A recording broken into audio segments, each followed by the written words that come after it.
Immediately, my body freezes and I stand there in shock. I am completely devastated because the realization had just hit me.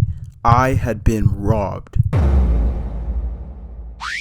You know how people say that money doesn't buy happiness? Yeah, I never really bought into that, at least 100%. Because yes, at the end of the day, things like shoes, cars, and materialistic things don't matter. But let's keep it a buck. I'd be lying to you if I said them new Air Jordan 1s don't got me feeling like I'm the shit.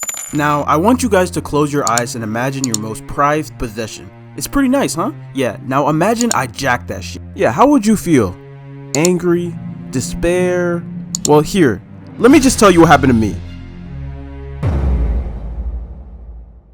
Alright, so if y'all can't tell, I'm African, specifically Togolese, and me and my family head down there from time to time to visit family. And honestly, it's pretty fire. You get to see the beauty of Africa, visit family, and get a whole new perspective of the world. Regardless, point being, going to Africa was usually something amazing. Except this one particular summer was different. Now, before the story starts, let me give you guys some context. Because if you've never been in a quote-unquote third world country, you probably are oblivious to how things can work around there. So here are some basic rules you should know. Number 1, blending in. If you don't blend in with how people are dressed or talk, then you have a 100% chance of being scammed. If you walk around Africa dressed hella American and talking fluent English, people will raise their prices on whatever the original price was on that good. And that's because they know foreigners will fall for it.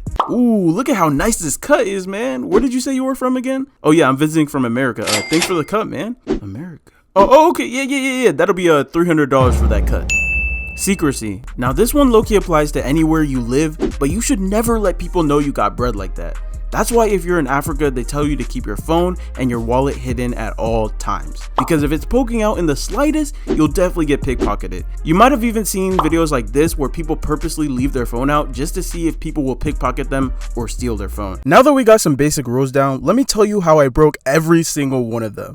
Alright, so our house is in Africa and it's surrounded by a big wall with our house in the middle. At the front of the wall is a security guard and on the inside is the maid. The maid and the security guard would stick around almost 24/7 around the house.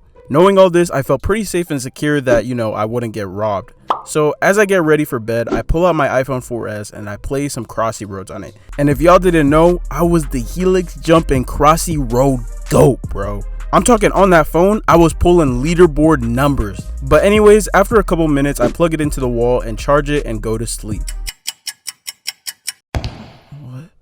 Hey, yo, what the heck is that? All of a sudden, I wake up at like 3 a.m. to a weird creaking sound, and then I see a shadow bolt across our wall. I don't think much of it and quickly fall back asleep, but when I wake up the next morning, my phone is gone.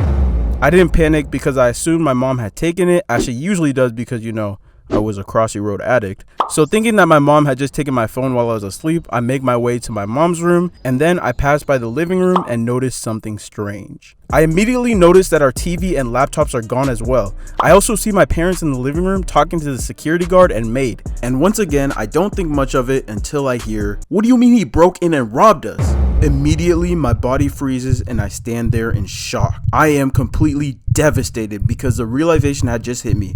I had been robbed. Now this hit hard because this was my one and only electronic I ever owned. And now how was I supposed to text the hoes? Bro, what are you talking about? You don't have any.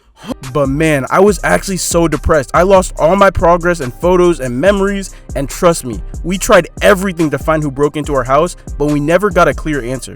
And I know what some of you guys are thinking. Why didn't you just call the police? Well, in Africa, the police don't really work with you on small crimes like that, so it was kind of pointless. One strong theory that we had though was that it was a security guard. Yep, you heard that right. The security guard who's supposed to be guarding us robbed us. The reason he's one of the suspects is because he fell asleep conveniently during the whole altercation, which when you think about it already sounds hella fishy. Regardless though, my parents fired him and we had to be grateful our items were the only thing stolen and not our lives that night. I did try find my phone, and even to this day I have an alert set up so that if that phone ever connects to the internet, I'll be alerted and I'll know where it is. But it's been like years and it's never pinged once, so I'ma just assume the person who stole it was smart and just threw it out. Alright, so moral of the story. Just as love makes you blind, so does wealth, and of the two blindness, wealth is the worst because of the incalculable harm it is able to do to people other than yourself.